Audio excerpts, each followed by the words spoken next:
Hi guys, कैसे हैं आप सब? और उम्मीद करता हूं कि अच्छे होंगे। और हाँ दोस्तों, मेरे चैनल को इतना प्यार दुलार सपोर्ट करने के लिए लव यू दोस्तों। मेरा चैनल बहुत ही तेजी से मेरा चैनल आगे जा रहा है, तो उम्मीद करता हूं कि मेरे चैनल को इसी तरह से प्यार दुलार सपोर्ट करते रहेंगे दोस्तों। जिस दिन हम तेरी दुनिया से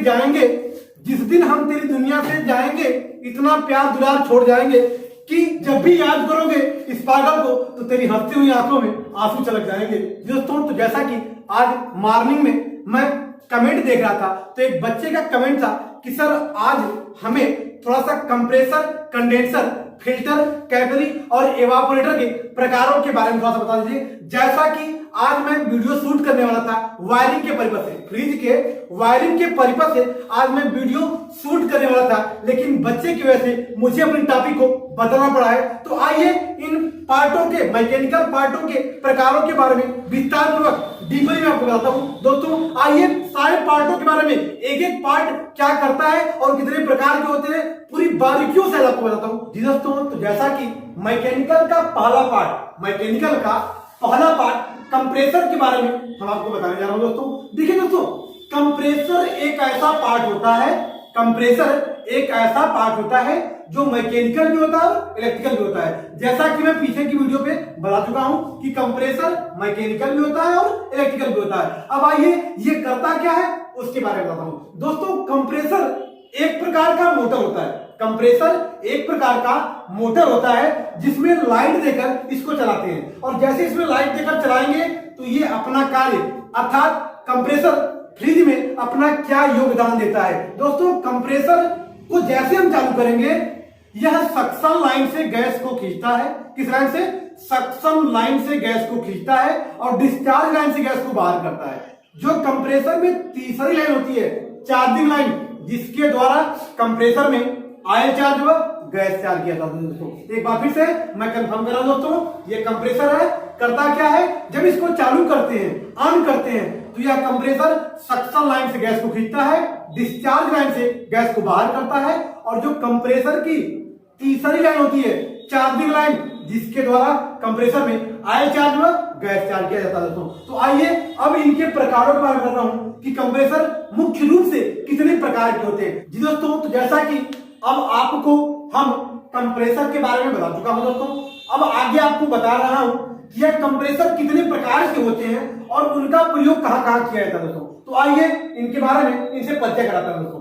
तो कंप्रेसर मुख्य रूप से 3 प्रकार के होते हैं दोस्तों। एक बार फिर से इंपॉर्टेंट पॉइंट है, ध्यान दीजिएगा। कंप्रेसर मुख्य रूप से 3 प्रकार के होते हैं दोस्तों, जिसमें पहला होता है रेसिप्रोकेटिंग कंप्रेसर। पहला क्या होता है? Reciprocating compressor. दूसरा क्या होता है दोस्तों? Rotary compressor. तीसरा क्या होता है? Centrifugal compressor. तीसरा क्या होता है दोस्तों? Centrifugal compressor. अब आइए इनका प्रयोग कहां किया जाता है उसके बारे में बताते हैं जी दोस्तों। तो जैसा कि आपको प्रकार के बारे में मैं बताया हूं कि कंप्रेसर मुख्य रूप से 3 प्रकार के होते हैं दोस्तों, जिसमें पहला क्या था? Reciprocating compressor. तो अब आपको बताते हैं कि इनका प्रयोग कहां किया जाता है दोस्तों। तो आइए, पहला क्या है? रेसिप्रोकेटिंग कंप्रेसर, जिसका प्रयोग कहां किया जाता है? फ्रिज में। रेसिप्रोकेटिंग कंप्रेसर का प्रयोग कहां किया जाता है? फ्रिज में किया जाता है। दूसरा क्या है? Rotary compressor. इसका प्रयोग कहां किया जाता है? रूम एसी में। अब रूम एसी में जो भी एसी आती हैं, जैसे विंडो एसी, स्प्लिट एसी, सब में प्रयोग किया जाता है। कौन सा कंप्रेसर? Rotary compressor. और तीसरा क्या है दोस्तों? Centrifugal compressor. तीसरा क्या है? सेंट्रीफ्यूगल। दोस्तों सेंट्रीफ्यूगल कंप्रेसर होता क्या है? जिस कंप्रेसर को कार्य करने के लिए पट्टे की आवश्यकता होती है, उसे सेंट्रीफ्यूगल कंप्रेसर या बेल्ट ड्राइव कंप्रेसर कहते हैं। एक बार फिर से मैं रिपीट कर रहा हूं दोस्तों, सेंट्रीफ्यूगल कंप्रेसर क्या होता है?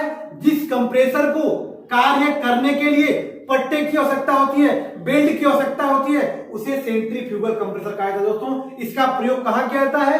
सेंट्रल एसी में, प्लांट एसी में, कार एसी में, अर्थात इसका प्रयोग बड़े बड़े प्लांटों में किया जाता है दोस्तों। तो आइए अब आपको पार्ट नंबर 2 कंडेंसर और कंडेंसर के प्रकार के बारे में आपको बता रहा हूं दोस्तों। तो जैसा कि हम आपको पार्ट नंबर 1 कंप्रेसर के बारे में बता दिया दोस्तों कि कंप्रेसर क्या है और कितने प्रकार के होते हैं। अब आपको सीधा लेकर चलते हैं पार्ट नंबर 2 क्या है? कंडेंसर। दोस्तों क्या है? कंडेंसर। तो पहले आप कंडेंसर से परिचय ले लीजिए कि कंडेंसर है क्या और करता क्या है, फिर उसके बाद उसके प्रकारों के बारे में आपको बताता हूं दोस्तों। तो ये क्या है? कंडेंसर। दोस्तों एसी और फ्रिज में जो कंडेंसर होता है ना, यह करता क्या है?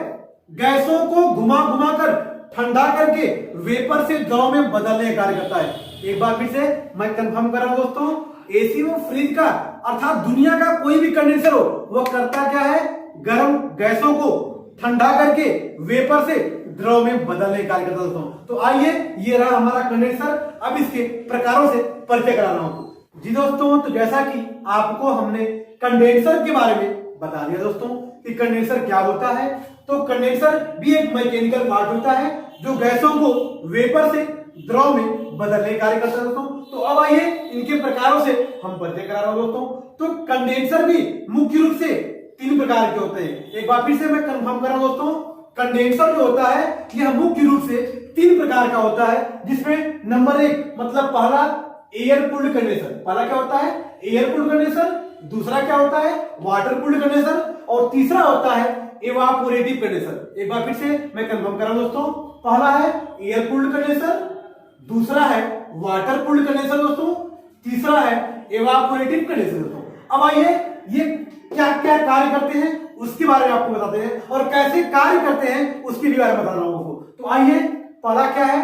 Air cooled condenser. जिस कंडेंसर को कार्य करने के लिए हवा की आवश्यकता होती है, या जो कंडेंसर हवा के द्वारा कार्य करता है, उसे एयर कूल्ड कंडेंसर कहते हैं दोस्तों। एक बार फिर से मैं रिपीट कर रहा हूं, जिस कंडेंसर को कार्य करने के लिए हवा की आवश्यकता होती है, उसे एयर कूल्ड कंडेंसर कहते हैं।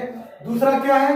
Water cooled condenser. जिस कंडेंसर को कार्य करने के लिए पानी की आवश्यकता होती है, या जो कंडेंसर पानी के द्वारा ठंडा करता है, उसे वाटर कूल्ड कंडेंसर कहते हैं। और तीसरा क्या होता है? Evaporative condenser. तीसरा क्या है? Evaporative condenser. जिस कंडेंसर को कार्य करने के लिए हवा और पानी दोनों की आवश्यकता होती है, उसे इवापोरेटिव कंडेंसर कहते हैं दोस्तों। अब आइए ये कहां प्रयोग किए जाते हैं उसके बारे में आपको डीपली बताता हूं जी दोस्तों। तो जैसा कि आपको हम कंडेंसर व कंडेंसर के प्रकार के बारे में बता चुका हूं दोस्तों, अब आइए आपको बताता हूं कि ये कंडेंसर के जो प्रकार हैं ये कहां कहां प्रयोग किए जाते हैं। तो आइए इनके बारे में आपको इनसे परिचय कराता हूं दोस्तों। तो पहला क्या था? Air cooled condenser. पहला क्या है? एयर कूल्ड कंडेंसर, जिसका प्रयोग एसी व फ्रिज में किया जाता है। अर्थात जो एसी व फ्रिज में कंडेंसर लगता है, उसे आप एयर कूल्ड कंडेंसर कह सकते हैं दोस्तों। तो दूसरा क्या है?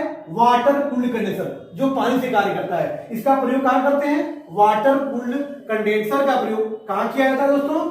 आइस प्लांट मतलब बर्फ फैक्ट्री में। कहां प्रयोग किया जाता है? आइस प्लांट मतलब बर्फ फैक्ट्री में किया जाता है। और आप देखे होंगे जो गोदाम होते हैं जहां आलू प्याज वगैरह रखा जाता है, वहां पे उनकी जो मोटी मोटी पाइपें होती हैं, उसके ऊपर से पानी गिराकर, झरने की तरह पानी गिराकर उन कंडेंसर की पाइप को ठंडा किया जाता है, जिससे वह अपनी गैसों को आसानी से वेपर से द्रव में बदल दिया जाता है। अर्थात इसका प्रयोग आइस प्लांट व कोल्ड स्टोर दोनों में किया जाता है। किसका?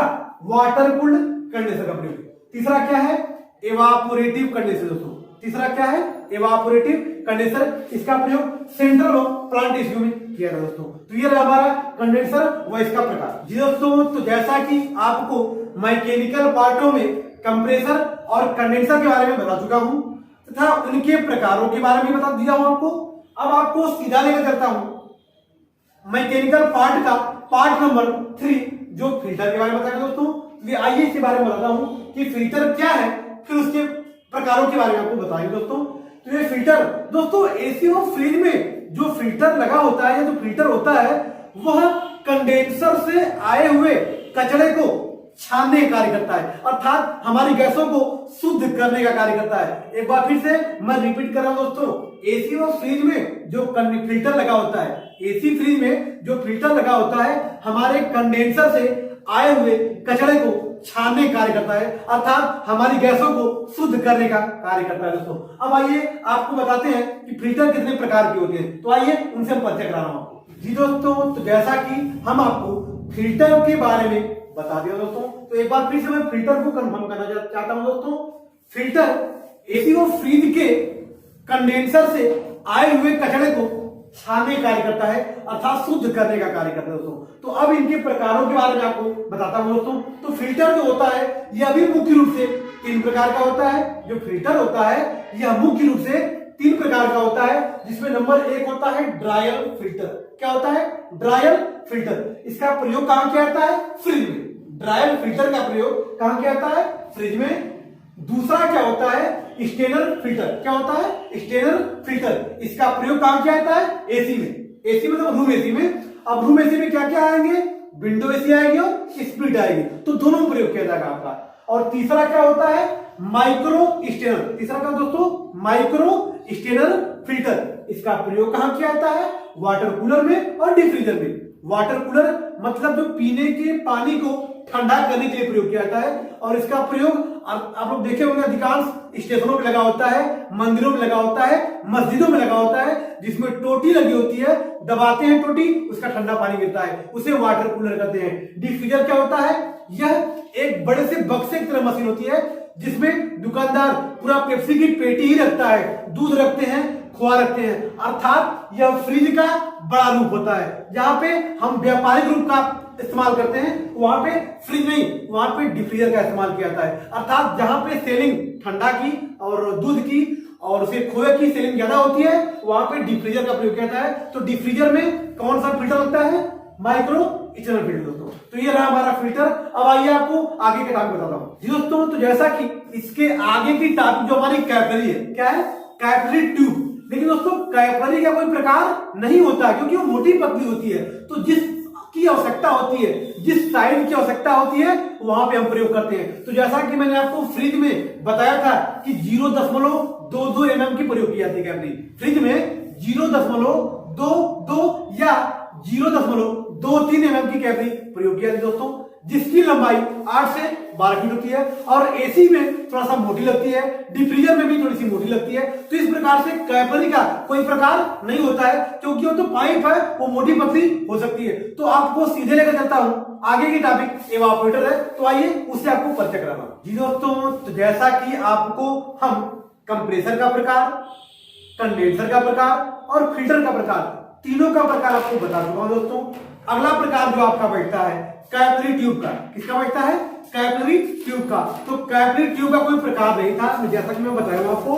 तो आपको सीधे लेकर करता हूं एवापोरेटर पे। तो आइए पहले आपको एवापोरेटर से परिचय कराता हूं, फिर उनके प्रकारों के बारे में आपको बताएंगे दोस्तों। तो एवापोरेटर होता क्या है, आइए इसको बताता हूं दोस्तों। एवापोरेटर एसी और फ्रिज में जो होता है ना, यह किसी वस्तु या स्थान की गर्मी को खींचता है। एक बार फिर से कंफर्म कर रहा हूं, एवापोरेटर किसी वस्तु या स्थान की गर्मी को खींचता है और वहां पर अपना कूलिंग का प्रभाव छोड़ देता है, जिससे वस्तु या स्थान ठंडी हो जाती है दोस्तों। तो एक बार फिर से मैं रिपीट कर रहा हूं, वेरी मोस्ट इंपॉर्टेंट है दोस्तों। एवापोरेटर क्या करता है? यदि कोई आपसे पूछता है कि एवापोरेटर फ्रीजर क्या करता है, तो उसे आप जवाब देंगे कि यह किसी वस्तु या स्थान की गर्मी को खींचता है और वहां पर अपना कूलिंग का प्रभाव छोड़ देता है, जिससे वस्तु या स्थान ठंडी हो जाती है। तो ये रहा हमारा एवापोरेटर। अब आइए इनके प्रकारों से परिचय कराना दोस्तों। तो जैसा कि आपको हम एवापोरेटर के बारे में बता चुका दोस्तों कि एवापोरेटर क्या करता है। अब आइए उनके प्रकारों के बारे में आपको बता रहा हूं दोस्तों। तो जो एवापोरेटर होता है दोस्तों, यह मुख्य रूप से 2 प्रकार के होते हैं। एवापोरेटर मुख्य रूप से 2 प्रकार के होते हैं, जिसमें पहला होता है प्लेट टाइप एवापोरेटर। पहला क्या होता है?